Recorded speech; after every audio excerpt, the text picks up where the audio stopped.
गाडीचा आरसा गेलता म्हणून कॅमेरा चेक करायला गेलतो, बघतो तर काय कॅमेरा समोरच पोर ब्लॉगिंग करायला देत आयला मला आता अवघड झालं. तर जय शिवराय मित्रांनो, स्वागत आहे आपल्या आजच्या मिनी ब्लॉग मध्ये. जर तुम्ही हा ब्लॉगचा पार्ट 1 बघितला असेल तर तुम्हाला हा ब्लॉग समजेल, नाही बघितला तर जाऊन चेक करा. आयलाच घरांना बाहेर पडल्या सगळी कुत्री इकडे तिकडे पळालतीत, कारण सगळे कुत्रे पकडायला आलतीत माणसं. खरे कुत्रे एवढे निवांत बसलेले की तोंडावरून माशी पण उडत नव्हती.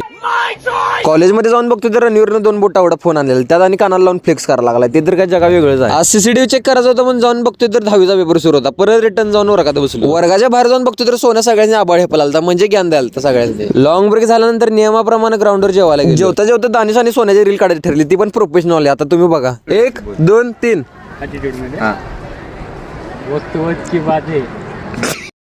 जरा आता आमच्या कॉलेजबद्दल तुम्हाला रिअलिटी सांगतो. सरांनी मी आदल्या दिवशी सांगितलेले की मला सीसीटीव्ही कॅमेरा चेक करायचा. सर मला म्हणले अर्ज करा आणि एचओडी आणि प्रिन्सिपलची साईन घेऊन ये. सगळ्यांना साईन घेऊपर्यंत मला 1 दिवस गेला. सर मला म्हणले की उद्या तुला बघायला भेटणार, आज काय बघायला भेटणार नाही. बरं म्हणलं. दुसऱ्या दिवशी कॉलेजमध्ये जाऊन मी सरांना 4-5 वेळा फोन ट्राय केला, तरी पण काय सरांनी फोन उचलला. घरात फोन करून बाबांना सांगितले की सर काय माझा फोन उचलणार. बाबांनी फोन लावल्या लगेच सरांनी फोन उचलला आणि दुसऱ्या मिनिटाला लगेच मला फोन आला सरांचा की ये कॅमेरा चेक करायला. मला फक्त या गोष्टींना एवढंच सांगायचं आहे की कॉलेजमधली कुठल्या पण प्रकारची फी पेंडिंग राहिली की लगेच घरात फोन करतात. खरं या गोष्टीला कधी सूत्र हालत नाहीत कॉलेजवाल्यांची. माझा उद्देश काय कॉलेजला बदनाम करण्यासाठी नाही, खरं रिअलिटी आहे ते तरी सांगितलं. कॉलेजमध्ये येताना तर गाडीला आरसा होतं, खरं जिथं गाडी लावलेली तिथं कॅमेराला झूम करूपर्यंत कारती नेहमी कॅमेराची क्लिअरिटी फाटायची. माझी गाडी काय दिसना, खरं पोरं ब्लॉगिंग करायची ते तरी दिसाल. झूम केल्यावर असं दिसायचं, गाडीचा आरसा कुठं गाडी पण दिसत नव्हती. त्यामुळे तो तर विषय सोडून टाकला. आणि कॉलेजवाली गेट जवळ 5-6 सिक्युरिटी लावतात, खरं पार्किंग जवळ एक पण नसतं. आणि आजसाठी बघते एवढंच. तर आता आपण भेटा पुढच्या मिनी ब्लॉग मध्ये. तर बाय गाईज.